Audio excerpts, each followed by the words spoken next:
বালুরঘাটে সন্নিকটে গঙ্গারামপুর বলে একটি খুব বিখ্যাত জায়গা আছে, যেখানকার দই খুব বিখ্যাত, ক্ষীর দই খুব বিখ্যাত, গেলে অবশ্যই খাবেন এবং আমরা খাওয়াবো আপনাকে।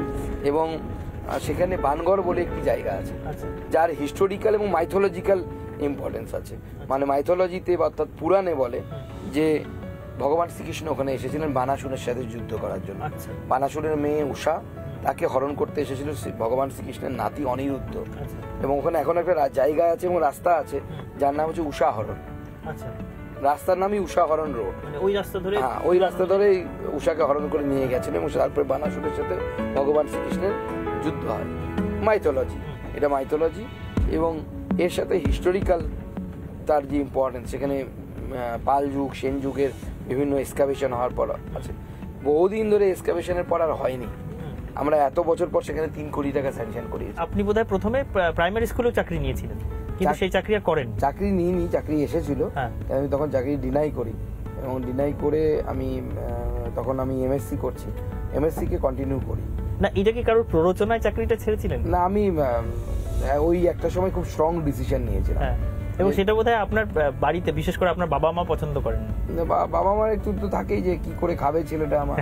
আর যেহেতু আমি আরএসএস করতাম, অনেকেই ভয় দেখাতো সিপিএম এর সময় যে আরএসএস করলে চাকরি পাওয়া যাবে না, এরকম একটা ব্যাপার ছিল, এবং ছিল না সেটাও অস্বীকার করা যায় না।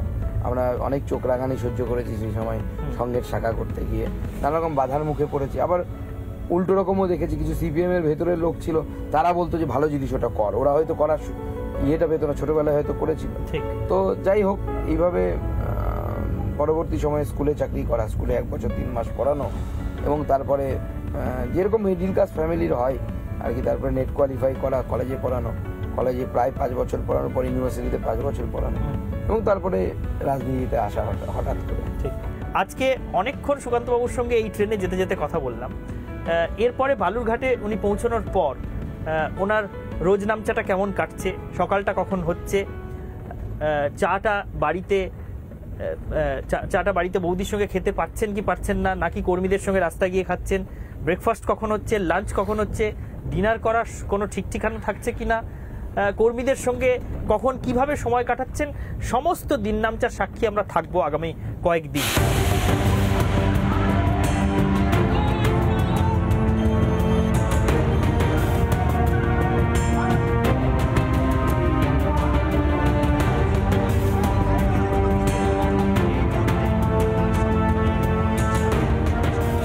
অমিত শাহ প্রথম জনসভাটা আপনার সমর্থনে করছেন পশ্চিমবঙ্গে, প্রথম নির্বাচন। দেখুন, মাননীয় গৃহমন্ত্রী যে সময়, তার ব্যস্ত শিডিউল, তার মধ্যে থেকে সময় বের করে আমার জন্য এবং আমাদের পশ্চিমবঙ্গের জন্য যেভাবে উনি সময় বের করেছেন, সেই জন্য তার প্রতি আমরা কৃতার্থ এবং তাকে আন্তরিক ধন্যবাদ এবং অভিনন্দন জানাই। যেভাবে তিনি আমাদের পাশে দাঁড়িয়েছেন, এবং ওনার এই আশাতে এই বিধানসভা, যেখান থেকে তৃণমূল কংগ্রেসের প্রার্থী হয়েছে, সেই বিধানসভাতেও আমরা লিড পাবো।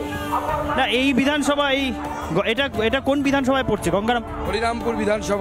হরিরামপুর বিধানসভার মধ্যে আমাদের সভা হবে, এবং এই বিধানসভায় মাননীয় স্বরাষ্ট্রমন্ত্রী আসার জন্য আমরা আগামী দিনে এই বিধানসভা থেকে লিড নিয়ে নরেন্দ্র মোদীকে উপহার দেব।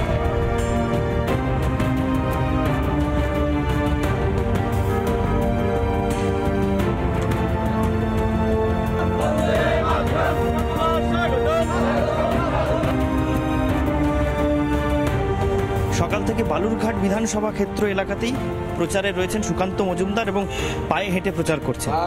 এটা সম্ভবত কুড়মাইল এলাকা নাকি সুকান্ত? মধুপুর এলাকায় বাড়ি বাড়ি গিয়ে একেবারে রাস্তার ধারে যাদের সঙ্গে দেখা হচ্ছে প্রত্যেকের সঙ্গে হাঁটতে হাঁটতে কথা বলতে বলতে এগোচ্ছেন।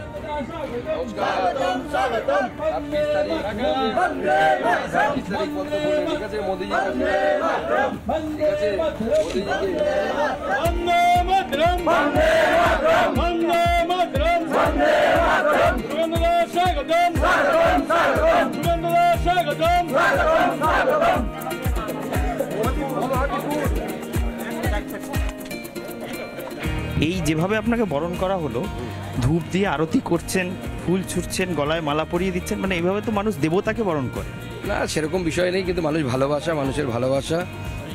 আমরা সাধারণ কার্যকর্তা, পার্টির কর্মী, পার্টি আমাকে ভোটে দাঁড় করিয়েছে এবার এবং গতবারও দাঁড় করিয়েছিল, সেই জন্য মানুষের কাছে যেতে হয়, মানুষের কাছে হাত জোর করে ভোট চাইতে হয় এবং মানুষ সেইভাবে আশীর্বাদ করে। সুযোগ যেখানে যেরকম ব্যবস্থা থাকে, কোথাও এই যে দেখলেন জল খাওয়ালেন, কোথাও অন্য ধরনের মিষ্টি খাওয়ায়, কখনো অন্য কিছু, এরকম বিভিন্ন ধরনের মানুষের কাছে সহযোগিতা পায়, মানুষ আশীর্বাদ করে, মানুষ ভালোবাসে, এটাই সবথেকে বড় পাওনা। নমস্কার দিদি, নমস্কার। এই যে হেঁটে হেঁটে প্রচারটা শুরু করেছেন, এইটা মোটামুটি কতদিন টানতে পারবেন? তার কারণ এক নাগারে গ্রামের পর গ্রাম হাঁটছেন দেখছি। বহুদিন ধরে আমি এটা প্রচার শুরু করেছি, হেঁটে প্রচার শুরু করে দিয়েছি অলরেডি। তো স্বাভাবিকভাবে আমাদের অভ্যেস আছে, আমরা তো এইভাবেই অভ্যস্ত আর কি। আমরা স্বাভাবিকভাবে নতুন কিছু নয় আমাদের জন্য।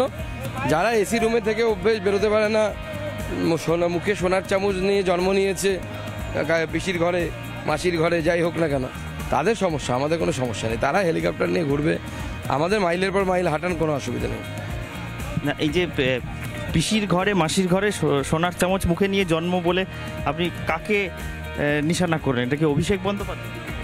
পদ্ম বলে আয়, নাম দেখে কি হবে, এরকম প্রচুর আছে, নামের মধ্যে কিছু নেই।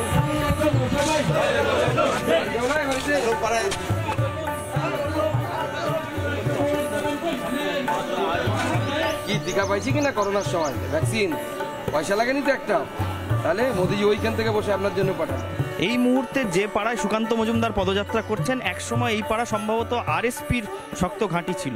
সুকান্তবাবু, আপনি দেখলাম বেশ আরএসপির কর্মীদের বাড়ি গিয়েও সরাসরি ভোট চাইছেন এবং তারা খুব সাবলীলভাবেই আপনার সঙ্গে ইন্টারাক্ট। না না, আমি তো দেখুন আমার এখানে এরকমই, যে কোনো সময় আমাকে যে কোনো লোক এসে অ্যাপ্রোচ করতে পারে, দেখা করতে পারে। হ্যাঁ, অন্যদিকে তৃণমূলের যিনি প্রার্থী হয়েছেন তাকে 12টার আগে দেখতে পাওয়া যায় না।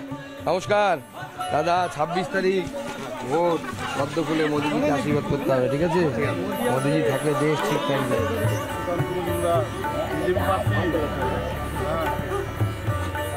কোথায় গেল?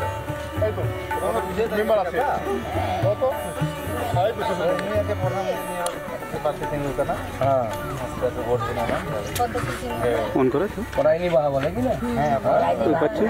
পড়াইনি বাহা, সাঁওতালি ভাষায় হচ্ছে পড়াইনি, আর বাহা মানে হচ্ছে ফুল। পড়াইনি বাহা, পদ্ম ফুল। আর যেমন শুরুতে বলতে হয় ওরা, আমরা যেমন নমস্কার জোহার গিয়ে, ঠিক আছে?